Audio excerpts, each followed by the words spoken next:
Sports Source is brought to you by Franklin Motor Company. Visit them at franklinmotorstn.com to check out deals like the 2009 Cadillac Escalade Hybrid. Only 76,000 miles, fully loaded with leather, DVD, backup camera, OnStar communication, Bose stereo system, heating and cooling seats, you name it. These are hard to find. Franklin Motor Company, your ride is here. All right, welcome back to our second segment of Sports Source, here with head coach Mike Korn, Columbia State Baseball. Coach, we had you on the show last time. Actually, here was the last time. It was, Steve, you're right. Right here at Corner Pub in Franklin. And we were talking a little bit about the Major League Baseball. That was opening day. That's how long ago that was. It's crazy, right? We've already played 81 games. Yeah. And you had a prediction for us that it still has a chance. The Royals, wild card. They're in second place in their division. But worst case scenario, I think, is what I said. But okay. They are still in it, and I'm still pulling for the guys in blue. So we'll see how that plays out in the second half. I know they just acquired a new reliever. I think from I'm not sure where he's from, but another team. I know they just acquired another guy to try to firm up the bullpen. That's good for them, and as a Cubs fan, it's pretty much what we expected. Back when we did that show, and then the Cubs were actually playing on as we did the show, and I think it started off bad, and it's not really gotten much better. So I'm turning my attention now towards the Iowa Cubs. Gonna watch some of our young guys: Chris Bryant, Javier Baez, and then Russell we just acquired. So it must be nice getting to watch Major League Baseball and having reason to watch. Well, you can just enjoy the game rather than worry about who's going to win or lose. I guess that's something. One thing for your saving grace, though, I don't think the White Sox are doing extremely well either. So you can at least be happy and about that. And at least it's the Brewers atop the Central, not the Cardinals. So that's good. There you go. Also, this being the All-Star break, and it's one of my favorite.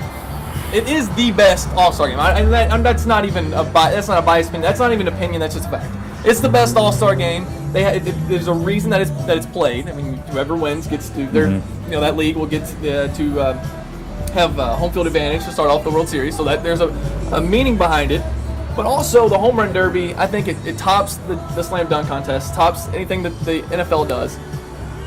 But this year, for some reason, I found myself just a little. I don't know if it was just the names that were in it or if the fact that Frazier can get into the championship with just 10 home runs. I felt like it was just kind of boring. I don't know what it was. Did you enjoy it?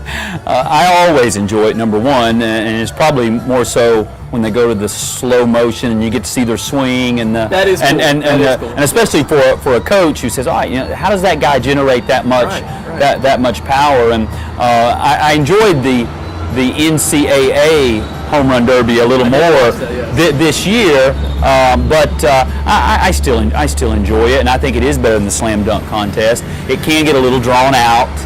Yeah, maybe having 5 from each, the American and National. I think if you can trim it down to 4, or it doesn't have to be American and National. Can you not just pick the best 8 home run hitters? I mean, I know you want to make it fair, and it's at an American League park. Maybe you can just have 6 American League guys.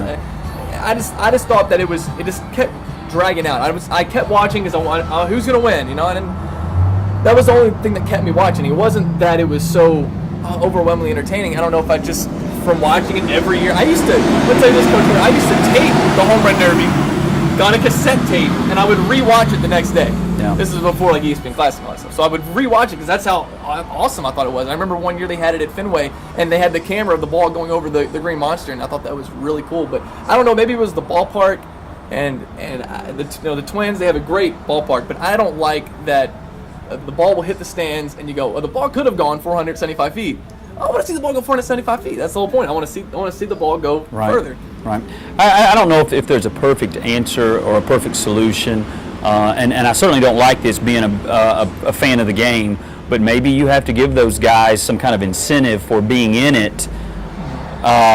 Maybe financially, the league does to get the best 4, 5, 6 home run hitters there. You would want, if you and I are there, we're going to want to do it just because we love the game and I want to see if I can outslug you. Right. But unfortunately, the way the game has gone, it's such a business-like atmosphere, and there's not loyalty from one team to the next. If you pay me more, I'm going to go play for you. Yeah. So maybe someone has to say, all right, Miguel Cabrera, we'll give you X amount of dollars, the league will, to be in this contest. And I don't know if that's the answer, but you would love to see the best guys out there.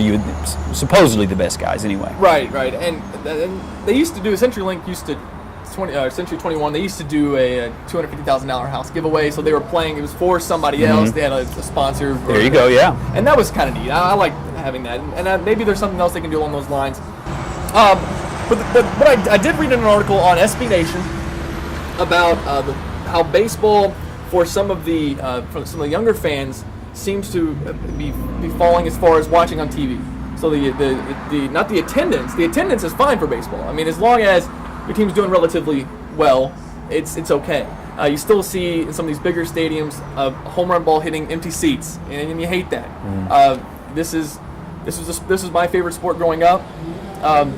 Every time we have a chance to go to a Reds game, I lived in Louisville. We would drive an hour and a half to go, even if they weren't playing the Cubs. It was just awesome to be at the ballpark, and that's really unfortunate that you see those dropped in attendance, but the drop in TV viewership from the younger fans. So I'd like for you to play the role of Bud Selig here, and these are suggestions on how we can fix that. How can we make baseball more interesting for maybe not just younger fans, but for everybody who don't want to watch a game on TV? You know more. I had you on the last show, so I know that you know way more baseball than I ever will. So I feel comfortable in asking these questions, knowing that these are probably all going to get shot down. Okay, so you ready for this one? We're going to start off with the most unlikely, and then we're going to move to maybe something that's a little bit more likely to happen, okay? All right, so the first one would be, maybe since the games it takes about an hour to get through 3 innings, on average. So that would be a 3-hour game. Now some people, they go to the ballpark, they don't mind sitting out, and as long as it's a gorgeous day like today, 3 hours is fine. When it's 95 degrees and you're sweating and you're like in the sun, I want to go sit in the shade, I don't want to do this. So what if they trimmed that to about 7 innings? No way, right? Even at the college level, which you play 7-inning doubleheaders a lot of times in college, we still love 9-inning ball games. It's the way in our mind it was the way the game was created to be played. To 27 outs. So it would be hard for me to go that way. And I don't know if that fixes anything. I really don't. If you love the game, I think you wanna watch the game and the number of innings. I don't know how much it's going to change. But I'm glad that was in my mind. I'm going, oh my gosh, is he going to say you have to jump over a hurdle or something to go into first and then crawl under a tube? Like the Japanese obstacle course show. That's what in my mind. I'm thinking, oh my gosh, you gotta. Steve's going to throw something like you have to climb a rope to get to second base. I'll tell you what, that sounds like hey, you want to talk about like obstacle baseball, It's like the XFL. We're just going to go really crazy. I'm not going to make it that crazy. Okay, good. We're going to try to get a little realistic, but yeah, I'm glad. But that's a good suggestion. The hurt, is it running through a tunnel? Yeah, you have to get maybe a bear crawl or something. I like that. That's funny. The scores would be a little bit lower though. I would imagine. For perfect games. I would imagine. I was really good at those as a kid, so maybe I still have a chance. Yeah, it might open the door for some people who didn't think they were going to make it. I could have 2 years and I'd be the same age as Jeter, so I can do it. All right, here's the next one. Okay, so in hockey you have a shootout, and soccer you have PKs. Check this one out. This may only work at the major league level, but what if game goes to the 10th inning? After the 10th inning, it's still tied. You go into a home run swing off. Here you go. Now here's the little extra. You have a pitcher pitch to the batters. The batters have to swing at the pitch no matter what, or else it's an out. So the pitcher has to throw one in the strike zone. So there's pressure on the pitcher too. No way, right? No way. That reminds me of Coach Painter, who we lost this year. I didn't know if you knew that. He was longtime coach at Columbia State.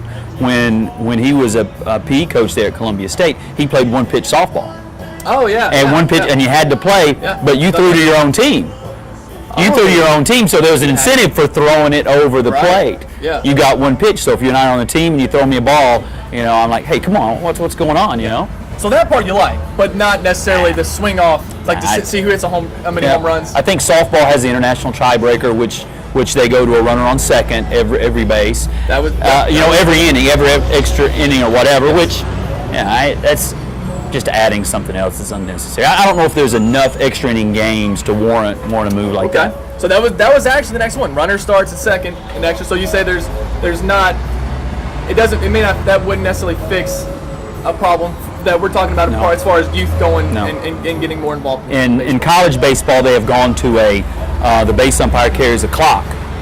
They're going to a stopwatch between innings, between pitches, and probably fans really don't even know that yet. Yeah. But the umpire will come and warn the coach, you're taking too long between innings, or your pitcher's taking too long between pitches. That's a good and one, maybe you could create some kind of even NASCAR has gone to it now with the tweaking their schedule to try to gain more interest in each individual race, and maybe you can do something like that in baseball to say, all right, if you win the first half, you get this, and then maybe the slate changes. So is that something you could consider down the road? And that's it's not completely crazy. I mean, it's not. And I was sitting here thinking about the mound going back to 15 inches, which they've thrown around. Yeah. I hate the new slide rule at the plate.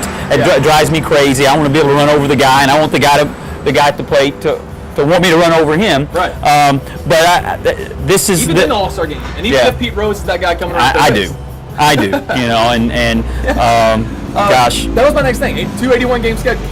So if the Brewers were to win this, they win this Central first half.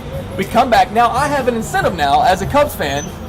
We're 0-0. Now we're probably not gonna we wouldn't make the playoffs anyways, right? But at least the games would come on Friday, and I would go, hey, we're 0-0.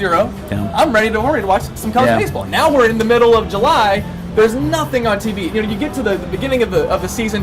College basketball is finishing up, and then you got the NBA, and you have the NHL that baseball's on it kind of competing with. Yeah. So if you're a diehard baseball fan, you don't watch any of those things. But if you're kind of like all those sports, you might choose one or the other. So at first, you might be choosing the NBA Finals, but now it's all baseball. Yeah. But, now you have some fans who are like, well, my team's they're not basically mathematically eliminated. Yeah, but then you deal with the teams that won the first half. What incentive do they have to play the second half? Because there has to be something, on the line for the first half. And I got that for you, Coach. Good, I'm ready. You ready for this? I'm ready. So so the Brewers have the best record in the first half, right?